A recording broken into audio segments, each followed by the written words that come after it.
좋아요와 구독하기는 사랑입니다. 네, 안녕하세요. 2019년 5월 24일 고품격 부동산 토크쇼 부동산 별별수에 오신 여러분을 환영합니다. 두 번째 이야기 한번 넘어가 보도록 하겠습니다.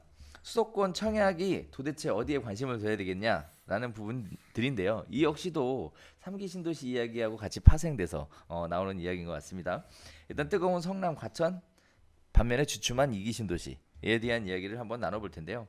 일단 성남하고 과천은요, 뭐 최근에 분양한 아파트들이 평균 경쟁률 8.51대 1, 뭐 8.71대 1, 뭐 11.51대 1 같은 경쟁률이 상당히 높게 나온 그런 상황이었습니다. 반면에 2기 신도시 같은 경우 특히 검단, 옥정, 뭐 시흥, 장현 뭐 이런 쪽 지역에 분양한 아파트들은 간신히 1순위에서 간신히 마감을 해서 또는 2순위로 넘어가거나 하는 이런 일들이 지금 자꾸 발생하고 있는데요.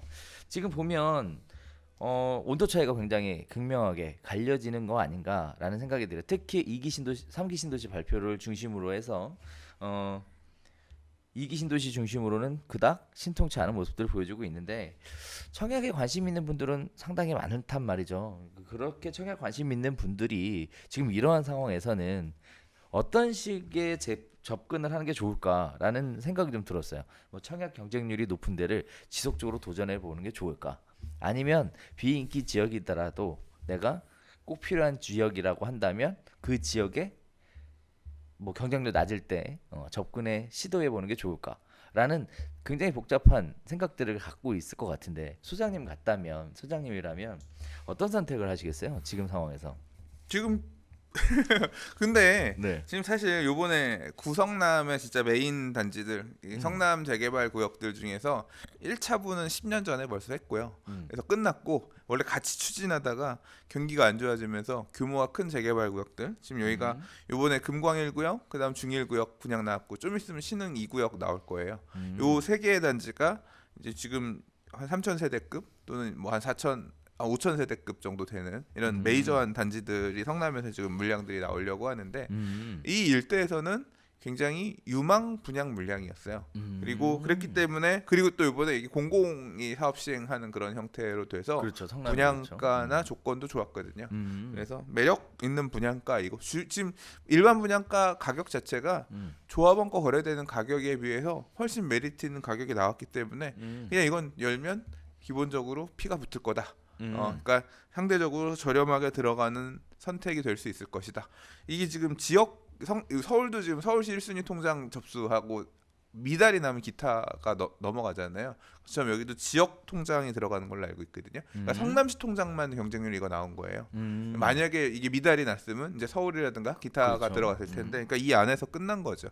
그래서 내부적으로 되고 성공적인 것으로 보는데 결국 뭐냐면 분양가가 매력적으로 나오면 경쟁은 사실 지금 경쟁률 말고 뭘 봐야 되냐면 이제 가점 커트라인을 봐야죠. 얼마나 높은 점수로 가느냐. 근데 근래 청약 결과들도 보면 가점 커트라인이 높은 데 낮은 데가 차별화돼서 나타나잖아요. 그렇죠. 그러니까 싸게 나오면 엄청 높아요. 그러니까 어중간한 통장으로 넣어서는 어차피 되지도 않고 높은 가점이나 가능성이 있는 거고 조금 아리까리하게 나왔다 싶으면 낮은 청약 가점이라고 하더라도 넣어볼만 하거든요. 그리고 미계약도 나올 수가 있기 때문에 또 예당도 많이 뽑는다고 앞으로 했기 때문에 가능성은 높아지는 거죠. 그래서 그러니까 이게 가점이 낮은 분들 입장에서는 싸고 좋은 거 불가능하죠. 애초에 내 가점이 낮은 거 어떻게? 그렇죠. 가점이 내가 낮은 나를 원망해야지. 그러면 그 제도가 그렇게 만들어져 있는 건데 제도를 뒤집어 엎을 수는 없으니까 지금 상황에서 그러면 전략을 취해야죠. 덜 먹을 생각하고 조금 분양가 높다 생각하는 것도 그냥 예당으로라도 해서 되면 무조건 나는 이거 찍고 등기 치고 간다 뭐 이런 마음으로 접근하는 게 맞을 것 같고 예. 지금 뭐 이제 그런 단지들이 간혹 보면 이 도심 서울이라든가 이런 쪽에 이제 정비사업 물량 중에 재개발 재건축 물량들 중에서 이제 간혹 좀 보이죠.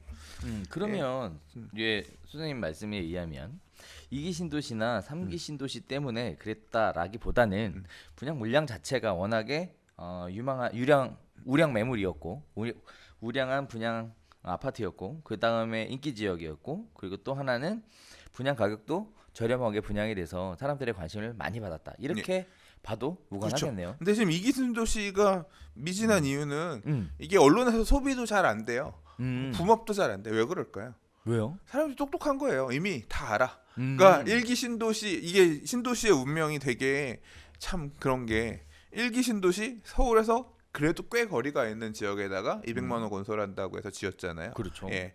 근데 2기 신도시는 1기 신도시보다 더 먼 데다 지었어요. 그렇죠. 그럼 3기는 적어도 2기 신도시 정도 규모 되는데 지정을 해야 될 것 같았지만 이 택촉법 사실상 폐지하고 앞으로 신도시 안 한다라고 했기 때문에 그런 가능성이 사라졌어요. 근데 갑자기 이명박 대통령 시절에 이제 아니 신도시를 왜 그렇게 멀리 지어요? 거기까지 가는 광역교통망 만들 돈도 없고 시간도 오래 걸리고 힘드니까 그냥 그린벨트 옆에 빈 땅 많이 남아 있는 거 풀어서 집 짓시다. 대신 공공 목적으로 공공 이런 그린벨트를 풀어서 집을 짓는 거는 공공의 목적이 강하니까 아주 말 그대로 돈이 많지 않은 분들의 보금자리가 될 수 있는 주택을 져야겠다. 그래서 보금자리 주택이라는 개념을 들고 온 거잖아요. 그게 이제 공공주택지구로 바뀐 거고. 그렇죠. 그래서 공공주택지구는 공공분양 물량이 많아요. 근데 공공분양 물량을 받기 위해서는 민간 청약하고는 조금 다르잖아요. 그렇죠. 예, 그리고 공공물량이라고 하는 거는 또 임대 목적,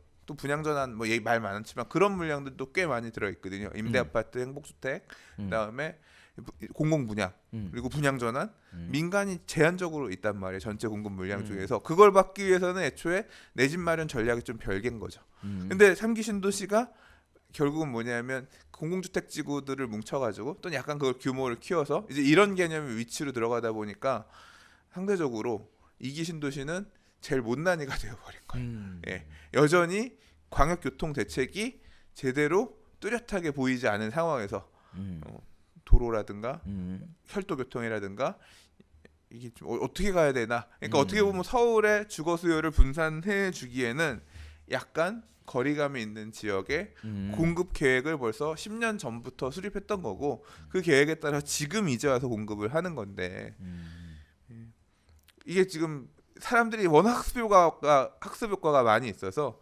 입주 물량들 쏟아지기 시작하면 신도시 이거 결국 전세 가격들 폭락하고 돈 많이 갖다 박아야지 잔금 치를 수 있는데 그러니까 뭐 분양가 4억이었는데 입주할 때 가니까 전세 1억 미만 뭐 이런 상황들이 안 오리란 법 없다. 그러면 머리 아플 수 있으니까 굳이 지금부터 뭐 공격적으로 분양 받을 필요 없는 거 아니냐. 그러니까 이게 그 사람들이 이걸 갖다가 이 만약에 이게 그러니까 지금 시장 자체가 서울 수도권에 서울을 비롯한 수도권 지역의 부동산 시장이 과열되어 있기 때문에 규제도 되게 세게 들어가 있단 말이에요. 그렇죠. 그러면 이런 지역들 지금 약간 비인기 지역들 자체적으로 소화하기 힘든 이런 지역들 같은 경우 신도시는 없던 데 도시가 만들어지는 거니까 서울 안에 재개발 재건축 같은 경우는 그 동네 인근에 살고 있는 사람들이 원래 있잖아요. 그렇죠. 그러니까 새 집이다 우리 동네 근처에 있는 새 집이다 이런 거 수요가 있지만 이런 신도시는 없던 수요가 뚝딱 나오는 거예요. 사실 인근에 있는 지역들에서 이 수요를 채워주지 않으면 사람을 채울 수가 없거든요. 실수요자가 그 허허벌판 주변에 있으면 얼마나 있었겠어요. 결국 서울이라든가 인근의 다른 어떤 원래 주택지들을 대체해서 갈 만한 사람들을 이끌어내야 되는데 그 수요로 다 채우는 데는 한계가 있는 거예요. 그러면 이런 지역을 채워주기 위해서는 사실은 약간의 가수요를 동반시켜야 되거든요. 그러니까 분양 받았다가 상승하면 파세요라든가 분양권 전매를 푼다든가 이런 식의 어떤 그런 부분도 좀 있어야지 이 미분양들을 해소할 수 있는 부분이 있을 건데 지금의 정부는 그럴 생각이 없죠. 왜냐하면 실수요자들, 무주택자들을 위한 주택 공급이고 분양권 전매라고 하는 거는 안 되는 어떤 그런 식으로 지금 포지션이 되어 있기 때문에 그러니까 시장의 기능을 작동하지 못하게끔 해놓은 상태에서 일단 텀이 됐으니까 물건을 밀어내는 이런 형태인 거잖아요. 그렇죠. 그러니까 그럼 반대로 실수요자 입장에서는 난 여기 분양가가 괜찮은 것 같고 뭐 약간 멀기는 해도 나는 그 정도 감수할 수 있다. 이런 실수요자라고 하면 청약통장 상관없이 가서 미분양 받으면 될 거 아니에요. 예, 찍어서 좋은 동, 좋은 층 가져가면 되는 거잖아요. 근데 그 선택들도 사람들이 굉장히 제한적으로 하고 있는 거잖아요. 이 물량이 시작되면 앞으로 계속 공급이 될 텐데 만만치 않겠죠. 이거 다 하려면 그럼 이건 공급하고 있는 공급자 측면에서 문제가 될 거고 건설회사들도 문제가 될 거고 분양이 안 되면 사업 시행한 사업 시행자들 건설회사들한테도 부담이 되게 될 거고 이걸 어떻게 살릴 거냐. 우리 과거에 그랬잖아요. 그렇죠. 2010년 11년 이때 건설회사들 이 입주하려고 봤더니 사람들이 입주를 안 해가 잔금을 안 내가지고 건설회사들 무너지고 이거 미분양들 해결하기 위해서 어떻게 할 거냐 지원을 어떻게 할 거냐 이제 이런 지역들을 미분양률을 해소하기 위해서 이제 이게 미분양이 심화된다라는 게 이제 눈에 보이기 시작하면 정부는 어떻게 또 스탠스를 이런 지역에 어떤 스탠스를 보일 거냐. 지금 창원 이런 데 망가지는 데 보면 딱히 그렇게 막 적극적으로 살려주기 위한 그런 모양새가 드러나진 않거든요. 그렇죠. 어떻게 보면 시장 수요 공급의 실패죠. 예, 그거에 정부가 이렇게 막 적극적으로 개입하면서 막 살리기 위한 모양새는 안 보이는 것 같긴 한데 이런 지역들은 사실 그렇게 보면 그 경남권 무너진 데에 비해서는 아직까지는 초기 단계니까 당장은 뭐가 나오기는 어려울 거고 좀 장기적으로. 그러면 소장님은 무너질 수도 있다 뭐 이렇게 또 생각을 하시는 저는 건가요? 안 봤죠. 아 그렇게는 안 거. 아니 무너질 수도 있다 이쪽 시장이. 그러니까 이게 어차피 분양가가 상대적으로 먹을 게 덜하다 이런 개념이지. 그러니까 무너진다라고 하기에는 그래도 서울 수도권 어떻게 꾸역꾸역 새 집 이렇게 지어놓고 신도시 잘 이쁘게 갖춰놓고 하면 아직까지는 그래도 수요가 있으니까. 예. 근데 지역에 따라서 약간 좀 아까 이거 세 개 뭐 약간 뭐 시흥, 장현, 양주, 옥정, 인천, 검단을 얘기했지만 같은 형태로 세 개를 다 통으로 묶어서 얘기하기에는 위치가 다 다르잖아요. 그렇죠. 조금 차이가 있는 것 같습니다. 네. 그렇습니다. 자 일단은 지역에 대한 우량성, 그 다음에 분양 가격, 그리고 입지에 대한 부분들, 뭐 이런 부분들이 다양한 형태와 각도에서 구분이 돼서 실수요자들의 선택을 받는 모습들이 보여주고 있는 상황인데 어쨌든 소장님도 그렇고 저 역시도 생각되는 거는 이기 신도시가 갑자기 한순간에 경쟁률이 올라가고 활성화되기는 좀 어려워 보이는 이런 모습들을 보여주고 있습니다. 청약에 관심 있는 분들이라면 역시 저희와 같은 유사한 생각들을 하고 계실 텐데요.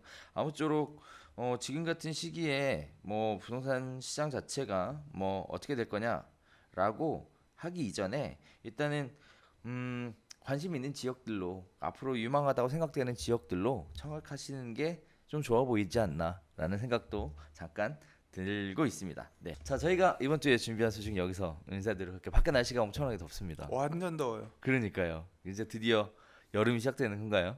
오늘 반팔 반바지. 자 아무튼 환절기라서 건강관리 유의하셔야 될 것 같고요. 저희는 다음 주에 다시 새로운 소식 가지고 인사드리도록 하겠습니다. 감사합니다.